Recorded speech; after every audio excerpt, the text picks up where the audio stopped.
Hello, je sors de Bad Boys 3, Bad Boys for Life, et c'est l'heure de la review. Bad Boys for Life, ou Mauvais garçon pour la vie au Québec, est un film américain réalisé par Adil El Arbi et Bilal Fallah, sorti en 2020. Il s'agit du troisième volet de la série de films Bad Boys, Flic de choc en 95, Bad Boys 2 en 2003.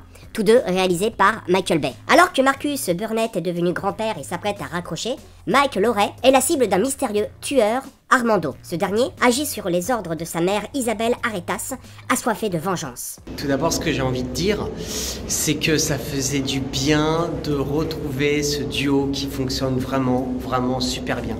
Ils ont réussi dans ce film à remettre ce qui faisait la force de Bad Boys dans le 1 et le 2, c'est-à-dire le juste milieu entre l'action et l'humour.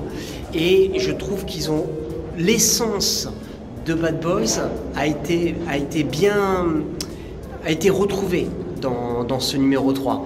Même si c'est longtemps après, ils ont réussi à jouer là-dessus justement, avec le fait qu'ils vieillissent, avec toutes ces informations-là, avec le fait qu'ils vieillissent, qu'ils ne sont plus aussi jeunes et sportifs qu'avant.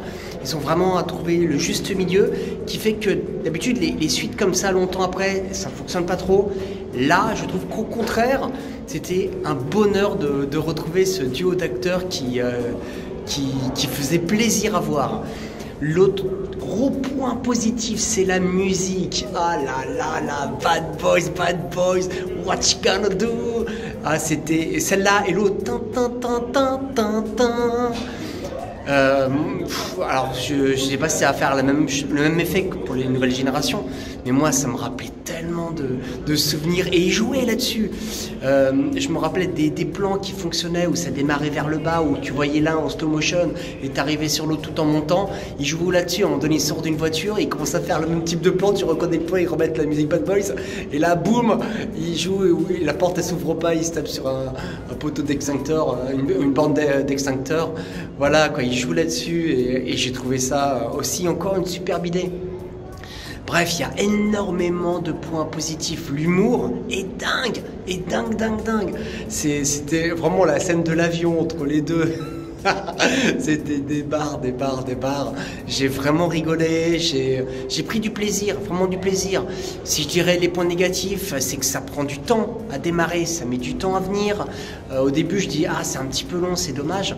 Voilà, l'autre point négatif, c'est des fois ça bouge un petit peu trop, on a du mal à tout voir, c'est ce qui faisait aussi l'essence des Bad Boys.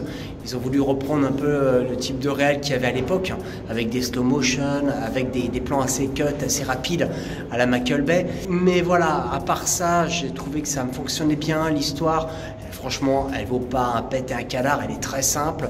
Des fois, les rebondissements, c'est du conventionnel, c'est du déjà vu, mais on va dire que c'est un bon divertissement et c'est plutôt bien réalisé. Les nouveaux personnages sont assez rigolos, même si c'est du classique.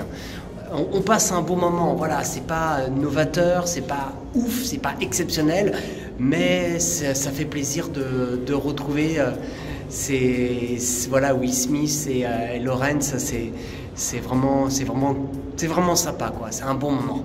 Alors, je lui donnerai tout simplement la note de 6 sur 10. Je lui donne pas plus parce que c'est pas non plus... Voilà, c'est un bon moment, un bon divertissement et c'était un vrai plaisir de les retrouver et je vous encourage à aller le voir parce que vraiment, c'est un super moment. Voilà.